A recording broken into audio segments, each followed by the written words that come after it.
Welcome to the new Chemist. We're glad you're listening.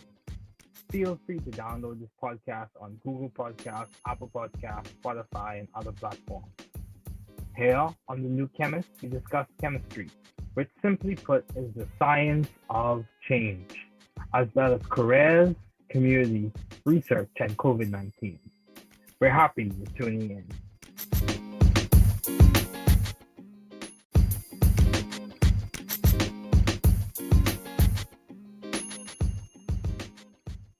Hi, Kesha. It's so good to have you on. Thanks again for joining me.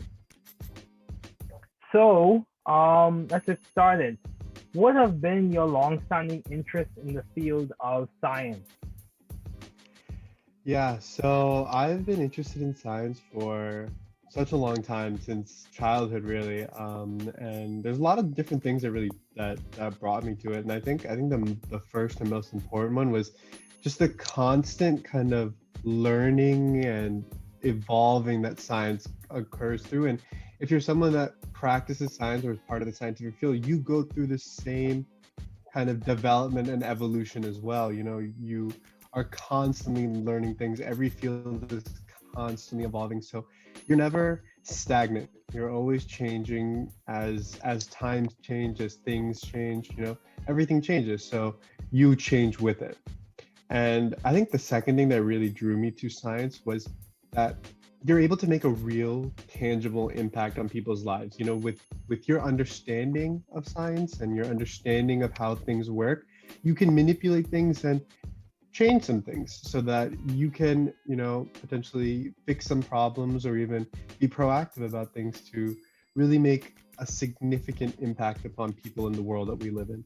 I think those two factors were huge reasons why I was drawn to science and can constantly pursue the scientific field. Yeah, I completely agree with you because I think I've come to understand that the more you learn, the more you realize there's so much more to learn. Absolutely. As I think even now, especially during this pandemic time, we can see the significance of science and the use of science in terms of developing and eventually testing the vaccination for COVID 19, and also in our daily lives in which we go to doctors and sit down on the science teachers and on the science professors and perform research, in my case, as well as you do research as well. So, how do you maintain view of the bigger picture in your life and in your career in general? Given all of the difficulties which I'm sure you faced, all of the challenges and which a lot of people are facing due to this pandemic, how do you maintain view of the bigger picture? Yeah, so just like you said, it is very, very, very difficult. And at times it's very easy to get kind of bogged down by the minutia, and the everyday little challenges that we face. And, especially with the pandemic, just things are magnified, times 10 or even more. But I'll kind of give you an example. So recently, with medical education, what we have are like graded clinical examples. Basically, we're told to okay, go take a history and physical on a patient. This patient will then grade you based on, how well you performed the physical and things like that. So I just recently got my grade back for one of my encounters, and I was looking through the checklist, and I was, kind of getting frustrated about where I lost some points. I was it's such little things that you lose points on. But then at the end of the comment section, the patient wrote, I felt very well respected, I felt heard, and I felt that if you were my doctor, I would be well taken care of. And honestly, once I read that one statement, all of my anger, all of my frustration went out the window. I was like, okay, you know what? I can get better. Maybe the patient's criticisms was valid, and the specific techniques, we can always get better at that. But at the end of the day, why I'm doing what I'm doing is for the patient, and it's to make this patient feel like they have a partner in healthcare. So taking little things like that, realizing what's the bigger goal of it all, what are you really trying to achieve, and kind of validating that made me feel like, okay, this is all worth it. Like the challenges that I'm facing, academically right now, personally, just it's all for something. It's all meant for something. So just hearing that validation made me realize, okay, it's all going to be worth it. Yeah, I can say a lot of things on that. It's important to be focused on specific things in terms of having a growth mindset, which is very important, as Mm-hmm. well as, validation is important. And it plays a large role in a lot of people's growth in academia, as well as even in the lab. Having a professor say you did a good job is significant. Having a professor say you're on the right path, Mm-hmm. it does compliment. So I've read your bio, and we knew each other beforehand, before you went to medical school. So my question to you is, how have you been adaptive and creative in the field of science? Yeah, so I mean, from where I'm at right now, I'm definitely in the, I'm still a student, I'm still in the learning phase. Yeah. Before I don't think I can make any like real significant contribution yet. But the ways that I've been creative and adaptable is mainly in that learning is how I choose to understand and kind of process information. Because with science and with just medicine, the field that I'm in, there's so much. There's just so much information. I believe one of your other guests, Tommy, he said it's like drinking water from a fire hose, and that's exactly what it is. That's exactly what it is. There's just so much. So I'm not the type of person that can sit down and read a textbook for like 8 to 10 hours a day. So I've had to be, pretty creative with just the ways that I, understand some things or even memorize some things. There's lots of resources outside that kind of put, let's say, a specific medical condition. They'll put it in like a picture so that you're making associations with words and specific clinical symptoms and treatments, and they'll all pull it together. And like, that's how I've chosen to learn different diseases, so that when a question comes up or when a patient presents with a specific set of symptoms, I'm now making the association. So just from handling all that information, how I choose to apply it, I think has been the real way that I've been the most creative or adaptable, at least right now. Hopefully I make more significant impacts in the future so that, I can say that, I did something new, or I did something new to help someone. But as of right now, that's where I'm at. Okay, that's good. And also, actually, before I get to that, so you said that you've been adaptive and creative in your learning style, your approach to the content. So in what ways? Give us some examples of some resources that you use for people who are listening.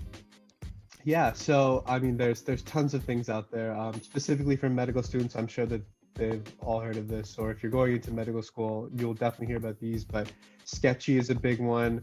Okay. That's the picture thing that I was talking about. Yeah. A good tool for kind of, because inevitably with medicine, you're just gonna have to end up memorizing some things, is Anki. Basically a like kind of like a flashcard. I want to say that it's basically a flashcard device, but it has its own algorithm for spatial repetition and memory and things like that. So it's a good tool. Personally, what I've done is I've kind of brought it back to some of our engineering roots with the ways that we've kind of like understood things back in some of our intro BME classes, where we've had to just, they just kind of threw us a problem. We had to just go understand it and break it down on our own terms. So a lot of the body, if it comes to like blood flow or circulation, I'm breaking it down into like pressures and flows, and just understanding like resistances, like understanding it through that means. So if you're breaking it down that way, it kind of made more sense to me, just because it was going back to things that I've been dealing with for a couple of years now. So yeah, those are the couple of ways that I've been trying to learn everything. That's good, dude. That's good. For me, I remember, you may not remember this, but I remember a while back, this is when we were still at Georgia Tech. I think it was me, you, and a few other people. And I started whittling off one of my wraps for the amino acids. Yes, I do remember. Yes. Yeah. So for me, that's kind of how I learn things. I put it to a rhythm, I make a rhyme. Also, I use associations, draw pictures and stuff like that. But for me, my main modality is to rhymes and raps and lyrics. And we all have our own unique ways to learn things. Yeah, Yeah, absolutely. and we have to make sure we're enjoying it. But I'll just throw this out there to you. I've interviewed several other people, and one of the ways, and also graduate students and medical students, and one of the ways they have also been able to make an impact is also through mentorship. So Hmm. maybe something you may want to consider. So I'm sure that a lot of people are trying to get into medical school, and you achieve that. So I think that's commendable. So my question to you on that note is, to this point in your studies, how have you been able to be successful? You were able to graduate, you were able to get into medical school, and so far you've been progressing. How have you been able to maintain the success that you need to progress from stages from graduation to medical school? Yeah. Okay.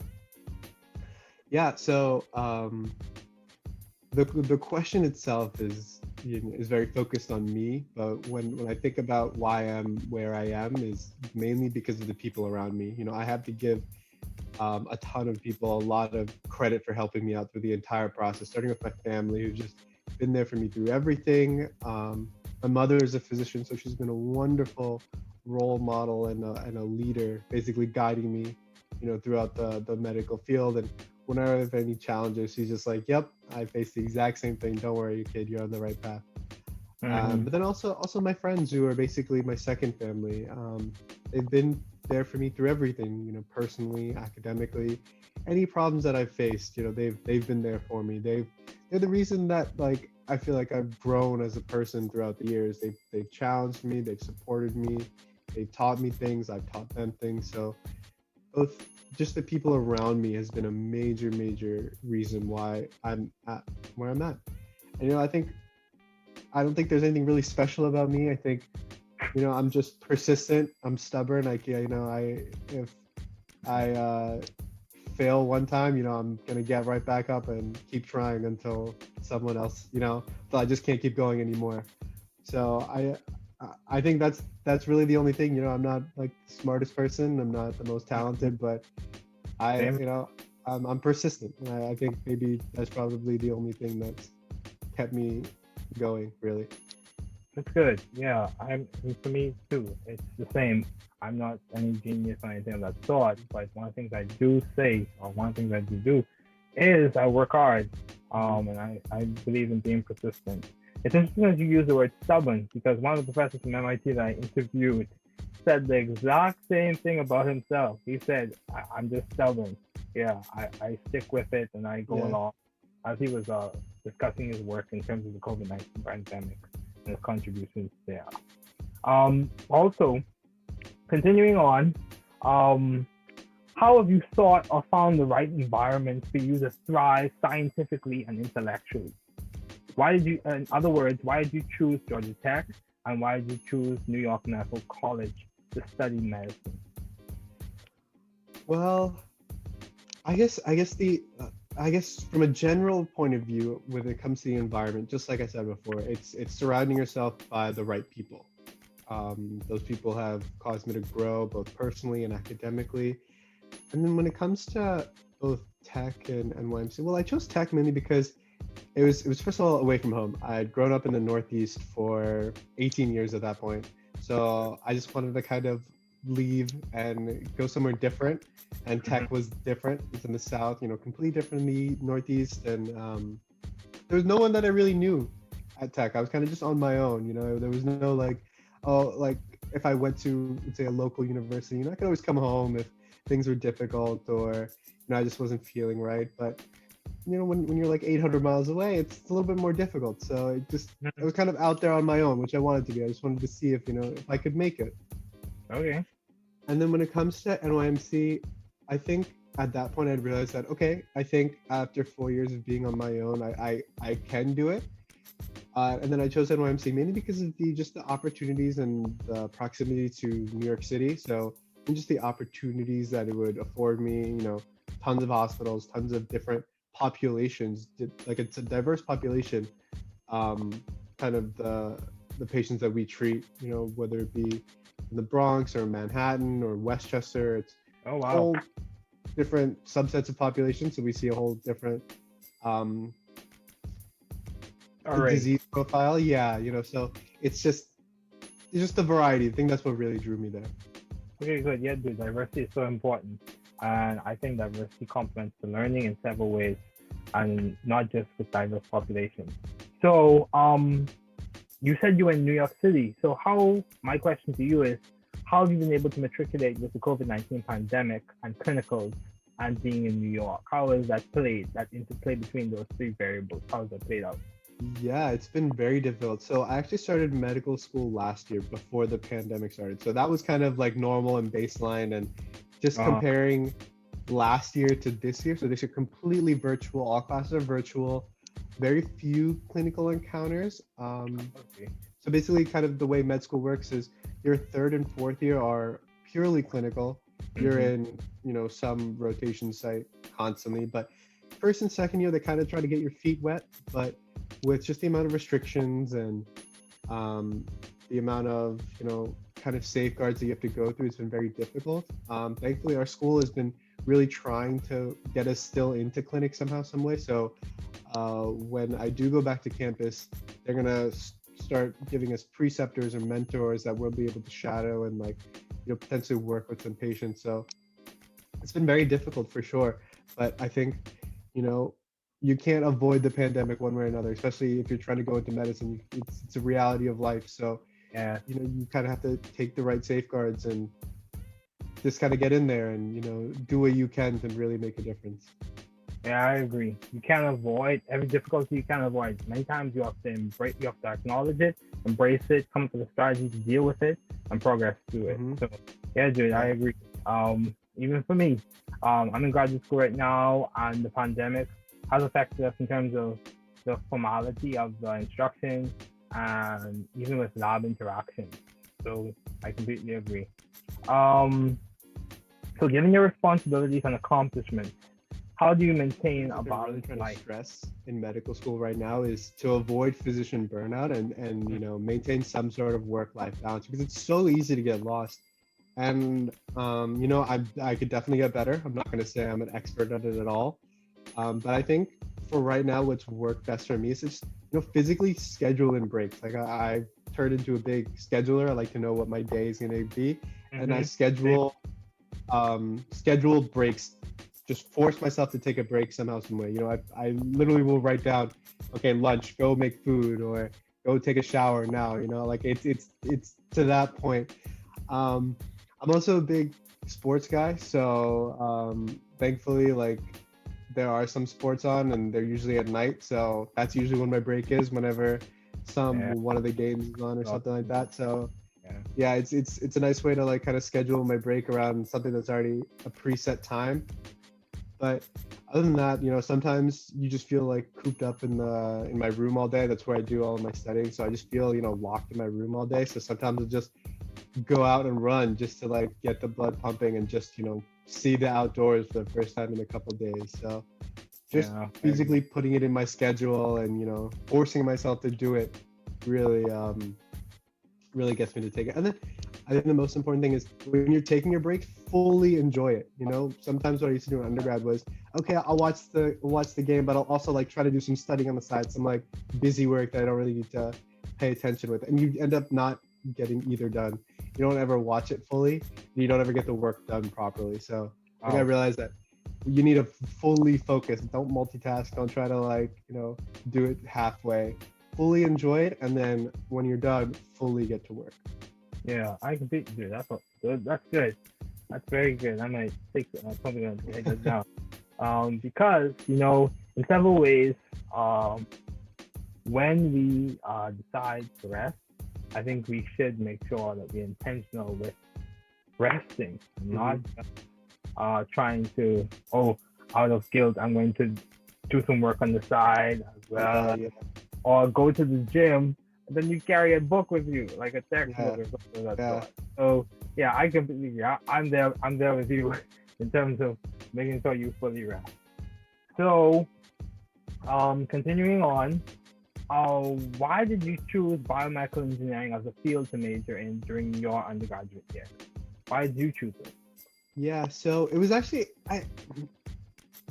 you asking me for why I chose it, but it was almost a little bit of indecision. Like I wasn't really sure what I wanted to do coming out of high school. Like I knew that I wanted math to be like I wanted a big math component of my future career. I also like biology, chemistry, just all of the sciences. So I knew I wanted to do something in there. And when I heard about biomedical engineering, it was a big kind of like a big mishmash of everything. You know, you'd learn this, you'd learn that. You learn a little bit of everything so that you could eventually go do something with it. You know, you're learning all these skills and you're going to take these skills and you can do whatever you want with it. So that not being forced down a specific pathway or not being like, okay, you can only do this one thing really drew me toward biomedical engineering, because it was just, you're going to learn skills. What you do with those skills is up to you. And that's what really drew me towards biomedical engineering, especially at the start. So the versatility of the skill set, basically. Yeah, absolutely. Yeah. Versatility of the skill set.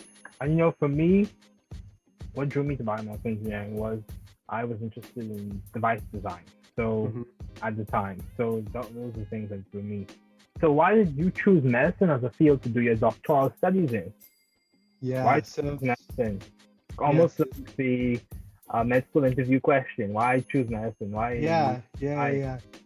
And I mean, I don't know if this is the traditional med school answer, but like I remember for our BME classes towards the end, especially around, I think this was around senior year, for one of the classes, I'll never forget this. So the professor introduced a guest being like, well, this guy has sold his startup for, you know, I don't know, tens or $20 million. So you know you're getting the best educate. You know you're getting the best guy here. I just kind of looked at myself and I was like, is this really how I want to be introduced for the rest of my life, as just how much money I made or how much money I made someone else? And I was like, no, I want my self-worth to be valued from what I can do for people, for how much I can help someone. Like, yeah, of course, money is great, but that's not what I want to be known for at the end of the day. That's not, you know, what I want to be remembered for. And that was like the eureka moment of, yeah, I don't think engineering is for me. I was kind of on the fence, and that's what really pushed me towards medicine. Just the idea that your worth is what you can do for someone else. You know, that's what mattered more to me than anything else. And that's why I got into biomedical engineering. Like I imagined the day where like I'd be in my own office, you know, designing devices for patients, you know, working with them, working with their lifestyles. And the more I learned about biomedical engineering, the more it just wasn't like that. And the more medicine was turning out to be like that, where it's, you know, you're working with patients to come up with solutions. You know, it's not just the general, you know, okay, I'm the doctor, listen to me. You're working with the patient to come up with the solution that's best for them. Like I have the information, but you're the expert in your own life. So let's work together to come up with a solution for that. That's what I realized, like, that's what I wanted.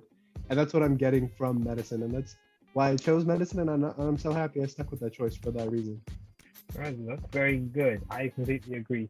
It's not this, and I agree in several ways. Our self-worth should be tied to intrinsic core values and not just monetary descriptors. Even though in many ways people say your net worth is tied to those monetary descriptors. Yeah. But your self-worth, I think, should be tied to core values. That's just my perspective, and it seems like it's yours as well. So, along the same lines, what advice do you have to those wanting to pursue the field you are currently studying in? So you just said that you're interested in medicine, and your interest is tied to how you want to help people and how you want there to be a dialogue in the clinical environment in which both of you approach the situation, you with your expertise, the patient with their situation, expert in how they're feeling, and you come to some beneficial conclusion. So what advice do you have to those wanting to pursue the field you're currently studying in? Yeah, so there's a lot of kind of aspects to that. So I guess the first thing that I would say is, yes, it's great that you want to help someone, and I'm sure that's the core of everyone who wants to go into medicine. Yes, we all want to help people, but if that's the only reason you're going into medicine may not be it for you. There has to be some sort of kind of selfish motivator that's driving you towards medicine. And for me, it was the constantly learning, constantly developing. Like I want to be a better person 10 years from now than I am today. I want to be much better. And medicine allows me to do that. So I would say really make sure that medicine is for you, because it's a long grind, you know, from the day you enter medical school till the day you get your first real job is probably close to like 10 years.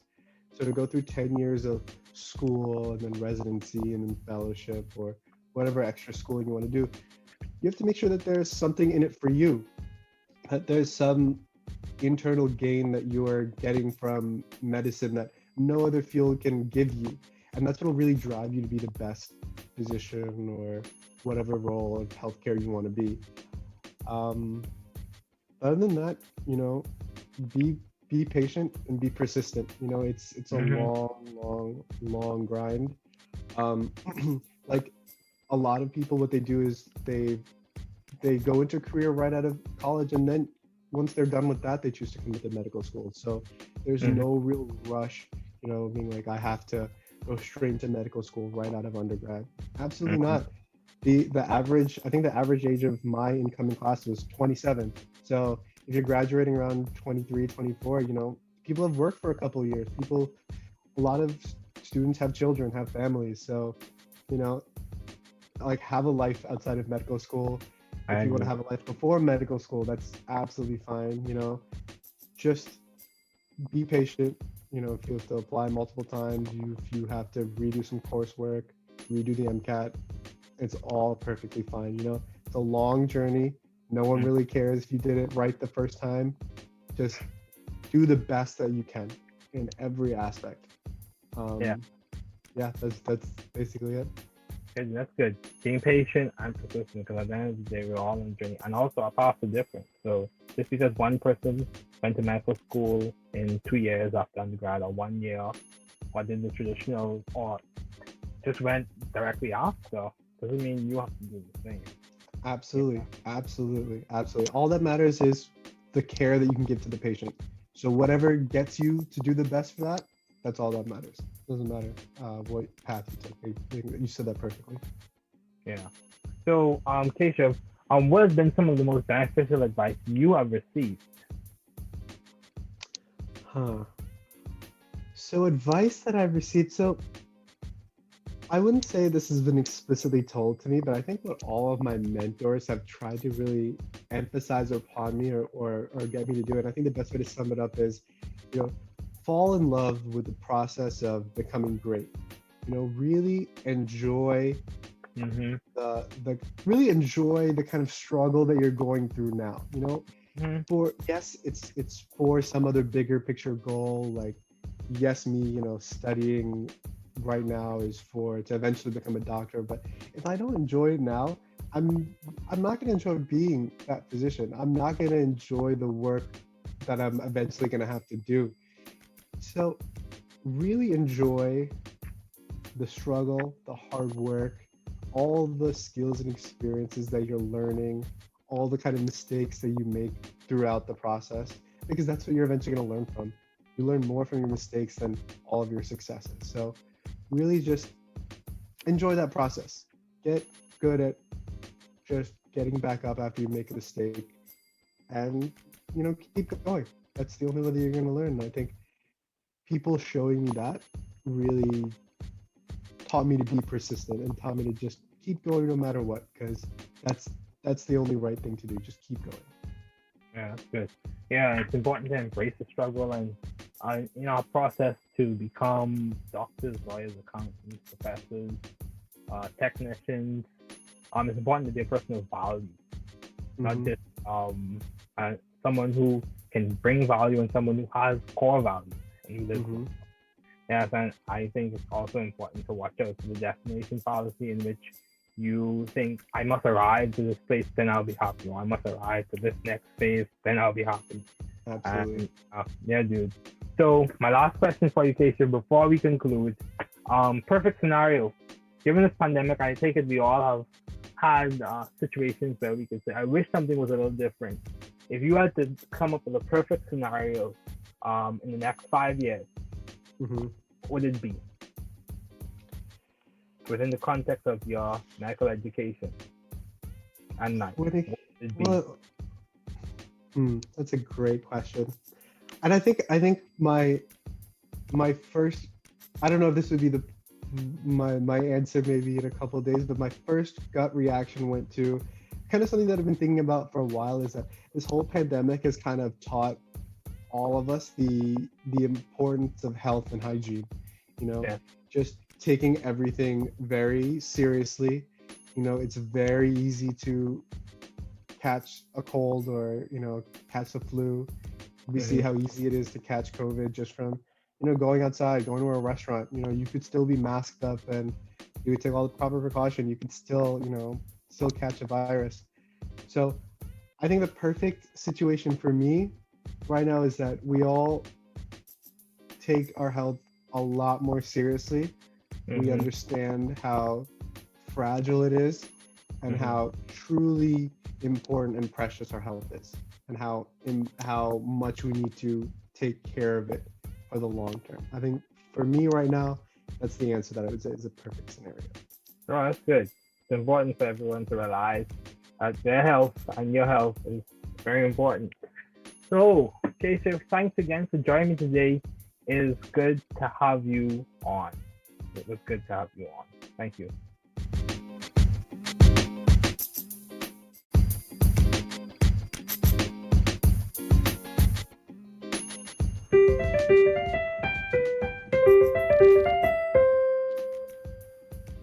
Thanks for listening.